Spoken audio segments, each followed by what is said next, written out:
Hello दोस्तों, नमस्कार। मैं मिस्टर विष्णु राज और आप सभी का स्वागत करता हूं। स्वागत हमारे यूट्यूब चैनल में। और देख सकते हैं अभी शांति से शादी कर लिए हैं। अभी बताओ, सिंदूर हम पहना है तो हमारी बीबी हो गई ना।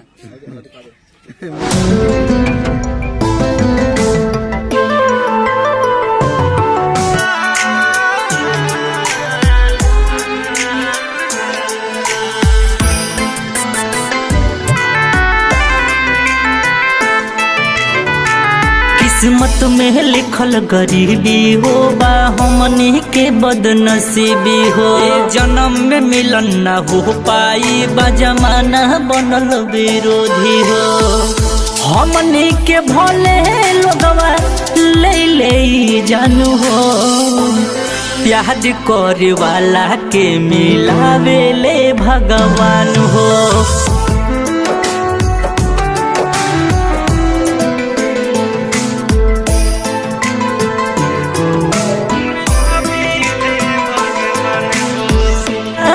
तय मर भइल कान्हा औरी राधा के, पी के जोहर के प्याला मीरा बौली श्याम हो। प्यार करे वाला के मिलावे ले भगवान हो।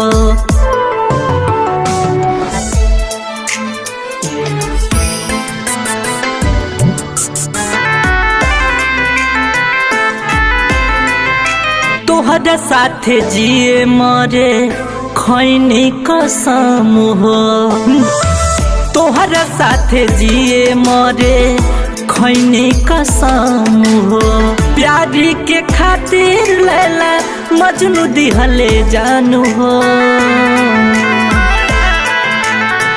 प्यार करे वाला के मिलावे ले भगवान हो।